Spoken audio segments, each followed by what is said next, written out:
વિદ્યાર્થી મિત્રો, આજે આપણે યુનિટ 1 વોટર પાર્ટ 4 માં લેંગ્વેજ ફંક્શન વિશે શીખવાનું છે, સમજવાનું છે. નમસ્કાર, જ્ઞાન ફેસિલિટેટર ચેનલમાં આપનું હાર્દિક સ્વાગત છે. લેંગ્વેજ ફંક્શનમાં આપણને સૂચના આપેલ છે fill in the blanks using the correct option. યોગ્ય વિકલ્પ પસંદ કરીને ખાલી જગ્યા પૂરો. વિદ્યાર્થી મિત્રો, અહીંયા આપણને ઓપ્શન આપેલા છે and, but, or, because, otherwise, so. એનો ઉપયોગ કરીને આપણે અહીંયા 5 ખાલી જગ્યા પૂર્ણ કરવાની છે. પ્રથમ આપણે કૌંસમાં આપેલા જે શબ્દ છે એને સમજી લઈએ. And, but, or, because, otherwise, so. વિદ્યાર્થી મિત્રો, આને કંજક્શન કહેવામાં આવે છે, એટલે કે સંયોજક. એનો અર્થ એવો થાય છે કે બે શબ્દો, બે વાક્યો અથવા બે વિચારોને જોડતો શબ્દ એટલે કે કંજક્શન. વિદ્યાર્થી મિત્રો, આપણે એન્ડ કંજક્શનનો ઉપયોગ કરવો હોય એટલે કે એનો અર્થ થાય છે અને, એટલે કે બે સમાન વાત હોય, સમાન વસ્તુ હોય અને જોડવી હોય એના માટે એન્ડનો ઉપયોગ થાય છે. બીજું આપ્યું છે બટ. બટ એટલે પરંતુ. વિરોધાભાસ બતાવવું હોય તો આપણે બટ કંજક્શનનો ઉપયોગ કરવાનો છે. ઓર કંજક્શનનો ઉપયોગ આપણે બેમાંથી એકને પસંદગી કરવાનો હોય, યાની કે ચોઈસ માટે આપણે ઓરનો ઉપયોગ કરીશું. ઓરનો અર્થ થાય છે અથવા. બીકોઝ છે એનો ઉપયોગ કારણ બતાવવા થાય છે, એનો અર્થ થાય છે કારણ કે. અધરવાઇઝ એટલે કે નહીં તો, ચેતવણી અથવા પરિણામ દર્શાવવા માટે અધરવાઇઝ નો ઉપયોગ થાય છે. અને શો એટલે કે તેથી, પરિણામ બતાવવા. આપણને કૌંસમાં 6 આપણને આપેલ છે અને ખાલી જગ્યા 5 આપેલ છે. તો આપણે આમાંથી 5 યોગ્ય રીતે આપણે આ ખાલી જગ્યા પૂર્ણ કરવાની છે. ખાલી જગ્યા પહેલા આપણે એને વાંચવું પડશે, પછી આપણે ખાલી જગ્યા પૂર્ણ કરીશું.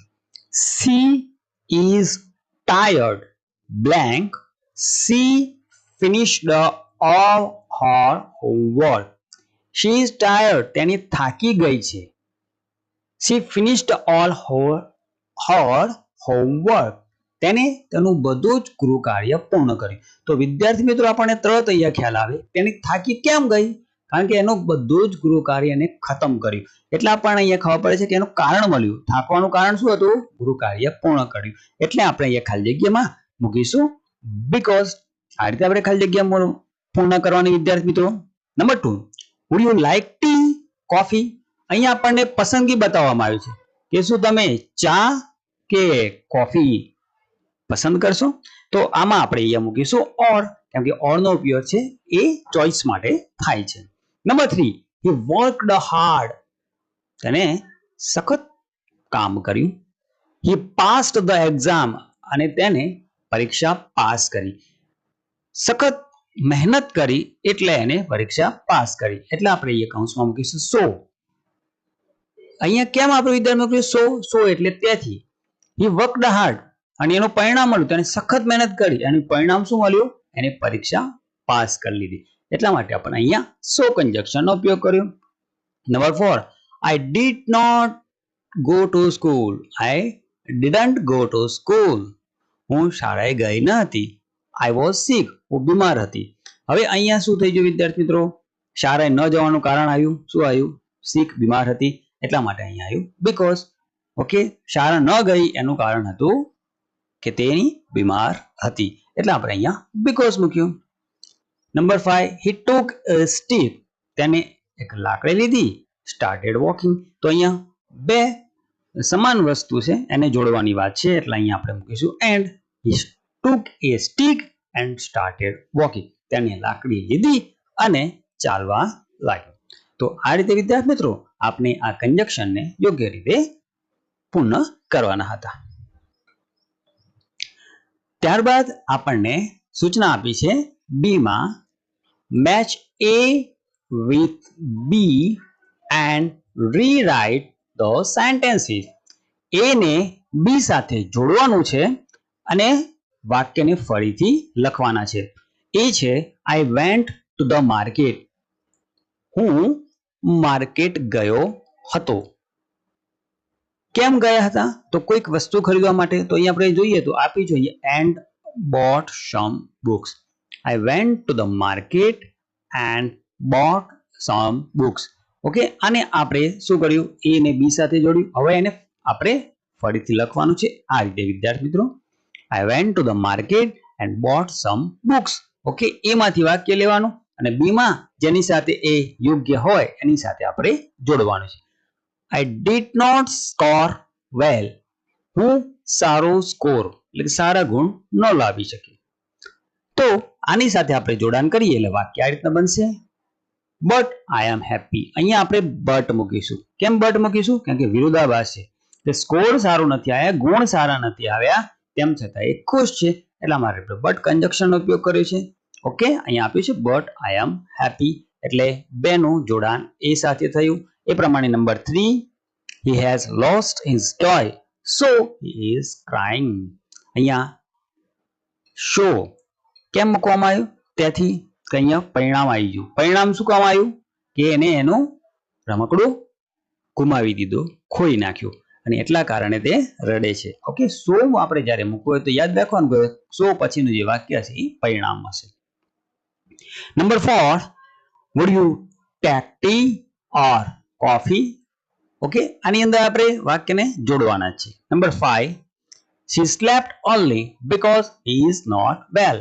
તે વહેલી સૂઈ ગઈ હતી કારણ કે તેને સારું ન હતું. તો આ રીતે વિદ્યાર્થી આપણે એ ને બી સાથે જોડીને વાક્યને ફરીથી લખવાના હતા. હવે વિદ્યાર્થી મિત્રો આપણને આપણે સૂચના આપી છે મેક સેન્ટેન્સીસ, વાક્યો બનાવો. હવે વિદ્યાર્થી મિત્રો આપણે અહીંયા વાક્યને બનાવવાના છે કે નેહા વોઝ ઇલ સો, નેહા બીમાર હતી. સો તેથી હવે આપણને ખ્યાલ આવી ગયો વિદ્યાર્થી મિત્રો, આપણે શીખ્યા કે સો છે એ પરિણામ બતાવે છે. તો નેહા બીમાર હતી એનું પરિણામ શું હતું?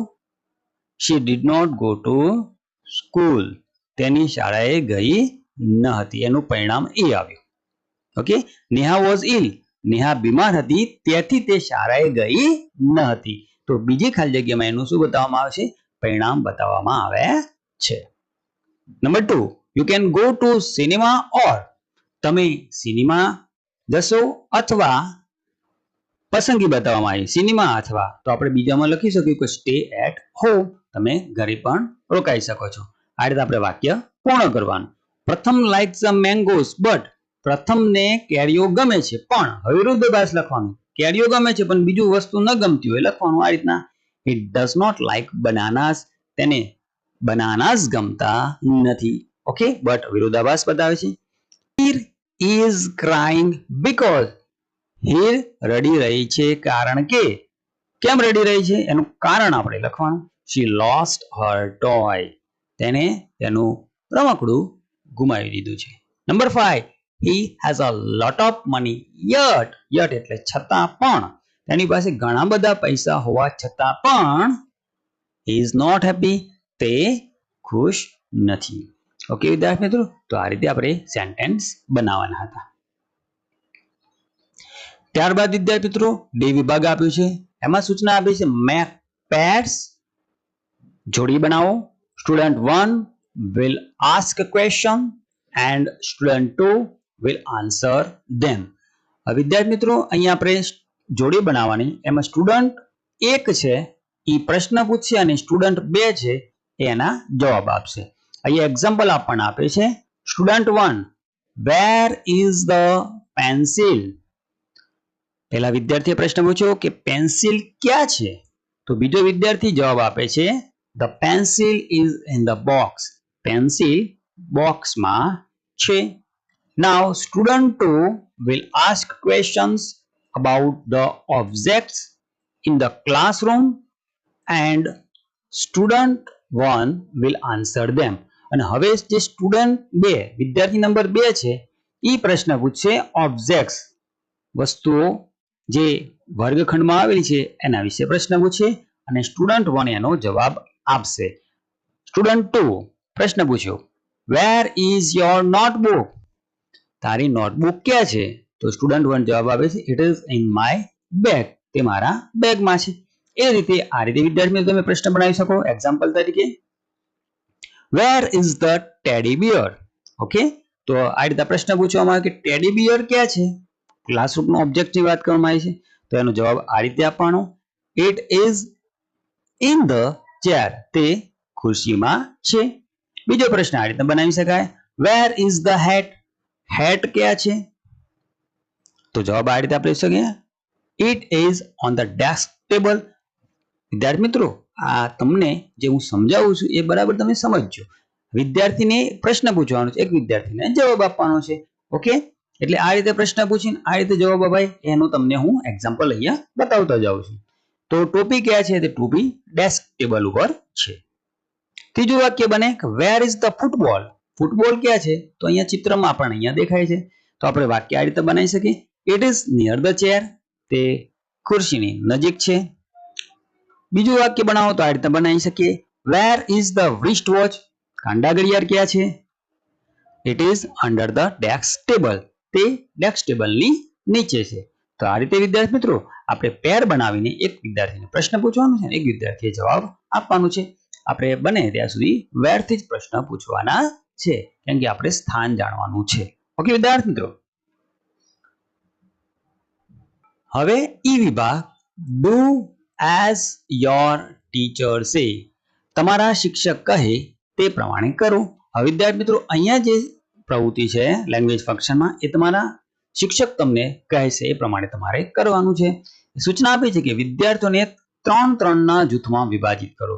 તમારા શિક્ષક 3-3 નું જૂથ બનાવશે અને વર્ગમાં કોઇન્સ, સિક્કાઓ, ઇરેઝર્સ, રબર્સ, પેન્સ, પેન વગેરે વસ્તુઓ અલગ અલગ જગ્યાએ મૂકો. એટલે કે શિક્ષક છે આ કોઇન્સ, ઇરેઝર, પેન્સ જેવી જે વસ્તુઓ છે એ અલગ અલગ જગ્યાએ મૂકશે. પછી તેમને in front of, among, next to, beside, on, under, between, over, behind, into, at જેવા શબ્દોના ઉદાહરણો આપીને વાક્ય બનાવવાનું કહો.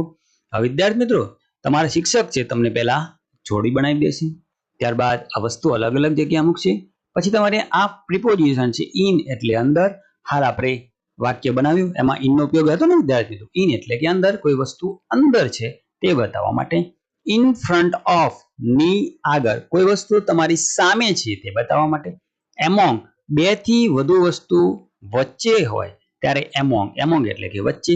નેક્સ્ટ ટુ એટલે ની બાજુમાં, બિસાઇડ એટલે બાજુમાં, ઓન એટલે ઉપર, કોઈ વસ્તુને અડકેલી હોય ઓન ત્યારે ઉપર, અંડર એટલે નીચે, બિટવીન 2 વસ્તુ વચ્ચે બતાવવા માટે બિટવીન, ઓવર એટલે ઉપર, વસ્તુને અડકેલી ના હોય તેવી સ્થિતિમાં, જેમ કે તમારું માથું પર પંખો ફરે છે તો એના પર કહેવાય the fan is over my head.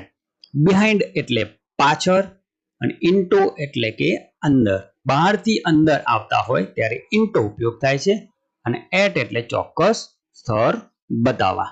Okay, આ શબ્દોનો ઉપયોગ કરીને વાક્ય બનાવવાનું છે. એક્ઝામ્પલ આપ્યું છે, the coin is under the teacher's table.